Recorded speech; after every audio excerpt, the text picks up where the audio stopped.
अस्सलामुअलैकुम। क्या हाल है आप सबके। उम्मीद करता हूँ आप लोग खैरियत से होंगे। आज का मेरा मौजू बड़ा ही अहम है। क़यामत के दिन पूछे जाने वाले 5 सवाल। एक बंदा जब तक अल्लाह के सामने से उस वक्त तक नहीं हिल सकेगा कि जब तक वो इन 5 सवालों के जवाब ना दे दे क़यामत के दिन। तो चलिए मैं आपको बताता हूँ पहला सवाल क्या होगा। उम्र कहाँ गुजारी। इससे इसका मतलब है कि उम्र कहाँ गुजारी मतलब आपने अपनी ज़िंदगी के वक्त कहाँ गुजारा, आपने अपनी ज़िंदगी के वो लम्हात कहाँ गुजारे जो अल्लाह ताला ने आपको नेमत में दिए थे। वक्त अल्लाह ने आपको दिया है। समझे, अल्लाह ने हमें 60 साल की उम्र दी है। तो अब क़यामत के दिन ये सवाल होगा कि उस 60 साल की उम्र में से जो आपको 60 साल का जो वो वक्त मिला था उसमें से आपने कितना वक्त अल्लाह की याद में गुजारा और कितना अल्लाह की नाफरमानियों में। तो पहला सवाल तो यही होगा कि उम्र कहाँ गुजारी। दूसरा सवाल ये होगा कि जवानी कहाँ गुजारी। दोस्तों, जवानी हमारी पूरी उम्र का एक खूबसूरत हिस्सा जवानी होता है कि जिसमें हम ढेरों अल्लाह की इबादत कर सकते हैं, आराम से अल्लाह ताला को मना सकते हैं, लंबे लंबे सजदे कर सकते हैं, लंबी लंबी नवाफिलें अदा कर सकते हैं। अल्लाह ताला को जवानी के सजदे ज़्यादा पसंद है बनिस्बत बुढ़ापे के सजदे से, क्योंकि जब बंदा बूढ़ा होता है तो ना सही से सजदा कर पाता है, ना खड़े होकर नमाज पढ़ पाता है, बैठ के नमाज पढ़ता है, रुकू सही से नहीं कर पाता, उसकी पीठ कमर में दर्द हो जाता है। और जब नमाज पढ़ रहा होता है तो कभी कभार वॉशरूम की हाजत भी आ जाती है, तो नमाज तोड़ना पड़ता है, उसको नमाज तोड़नी पड़ती है। पहली बात तो ये। और दूसरी बात ये कि अल्लाह ताला को जब पसंद है जवानी के सजदे, तो हमें चाहिए कि हम जवानी में लंबे लंबे सजदे करें, अल्लाह को मना लें। ये जवानी वो चीज़ है कि जिसमें हमारे ताकत होती है, हमारे अंदर ताकत होती है कि हम ज़्यादा वजन उठा सकते हैं। जब बंदा मजबूत होता है तो उसके अंदर वजन उठाने की ताकत होती है। तो वही जवानी में बंदे के अंदर ताकत होती है कि वो ज़्यादा वजन उठा सके और वो ज़्यादा इबादत कर सके। और जवानी के बारे में आपको एक और बात बताऊंगा कि जैसे कि पहले ज़माने में लोग दूर दूर जाया करते थे इल्म हासिल करने के लिए, एक एक हदीस के लिए वो लोग कई कई सालों का सफ़र करते थे। लेकिन आजकल हमारे पास मोबाइल फ़ोन है तो हम उसमें अच्छा सा कोई ऐप डाउनलोड कर सकते हैं। बहुत सारे ऐसे ऐप हैं आ गए हैं कि जिसमें हम हदीसें सर्च करते ही हदीसें सामने आ जाती हैं। तो हम इन हदीसों को भी देख सकते हैं। और तीसरा सवाल हम लोगों से ये पूछा जाएगा कि आपने पैसा कहाँ से कमाया। तो अल्लाह ताला ने हमें हर चीज़ की हद बता दी है, कहाँ से पैसा कमाना है। अल्लाह ताला ने हमें बता दिया है कि यहाँ से पैसा कमाओगे तो हलाल होगा, वहाँ से कमाओगे तो हराम होगा। हर चीज़ का अल्लाह ताला ने हद रखी है, अल्लाह ताला ने हर चीज़ की दायरा रखा है।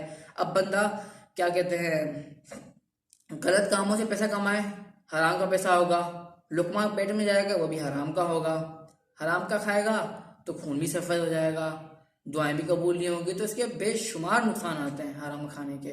तो इसीलिए जो अल्लाह ने दायरे दिए हैं कि भाई यहाँ से कमाओ, वहाँ से ना कमाओ, हलाल कमाओ, हराम ना कमाओ, तो ये भी इसे हमें देखना चाहिए कि हम हलाल कमाएं, हराम ना कमाएं, क्योंकि क़यामत के दिन हमसे ये सवाल होगा और उस वक्त बड़ी गमगीन सा माहौल होगा, हक्का बक्का रह जाएंगे कि अब हम क्या करें। ना ही हम बोलेंगे हमें वापस जाने दो, तो ना ही हमें लोग अल्लाह ताला ना ही हमें वापस जाने देंगे। तो चौथा सवाल हमसे ये होगा कि पैसा कहाँ खर्च किया। तो देखिए, ना हम लोग पैसा कमाने के क्या कहते हैं, ना हम पैसा कमाने के हकदार हैं कि हम पैसा कहाँ से, ना हम पैसा कमाने के हकदार हैं कि हम पैसा कमाएं कहीं से भी कमा लें, बढ़िया हमारी हलाल कमाएं। और ना ही हम पैसा खर्च करने के पाबंद है, मतलब कि हमारे अंदर वो है कि हम खुद पैसा खर्च कर लें। ये भी अल्लाह ताला ने हमें बताया है कि यहाँ पैसा खर्च करो, वहाँ पैसा ना खर्च करो।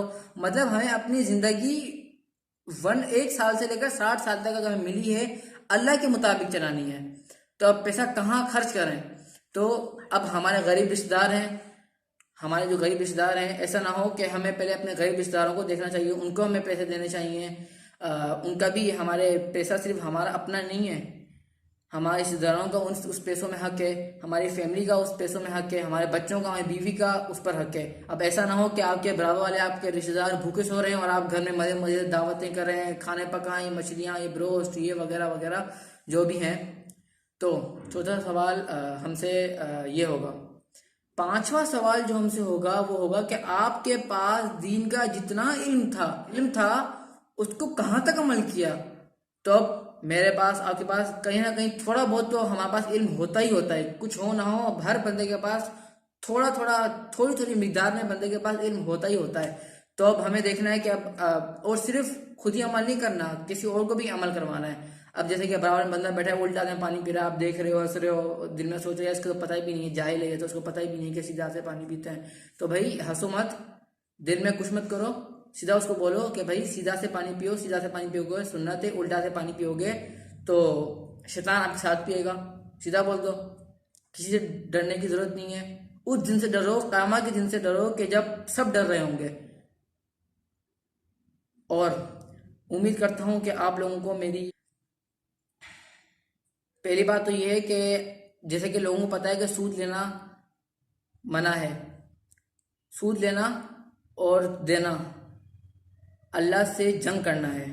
तो अगर हमें पता है तो हम ना किसी सूद लें, ना ही किसी को सूद दें। अगर किसी को ये बात नहीं पता तो हम उसे बताएं कि भाई सूद लेना और देना ऐसा है कि हम अल्लाह से जंग कर रहे हैं। तो आजकल पूरी दुनिया में, पूरे पाकिस्तान में कितने सूद दिए जा रहे हैं और लिए जा रहे हैं।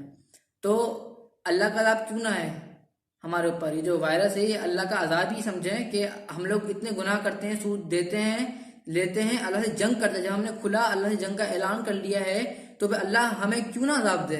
अल्लाह का तो हक बनता है कि हमारे ऊपर अज़ाब दे, हमारे काम ही ऐसे हैं। रिश्वत देने और लेने वाला जहन्नुमी है। बड़े ही लोग हर साल उम्रे पे जाते हैं, वो करते हैं, लेकिन रिश्वत देना और लेना बंद नहीं करते। तो भले ही आप कितने भी उम्र कर लें, लेकिन अगर आप गलत काम नहीं छोड़ेंगे ना तो अल्लाह कभी आपको माफ़ नहीं करेगा। पहले गलत काम छोड़ें, फिर आप लोग अल्लाह के दर पे जाएं कि अल्लाह हमें माफ़ कर दें। उम्मीद करता हूँ आप लोगों को मेरी वीडियो पसंद आई होगी। वमा अलैना इल्लल बलाग। अस्सलामु अलैकुम रहमतुल्लाहि व बरकातुहू।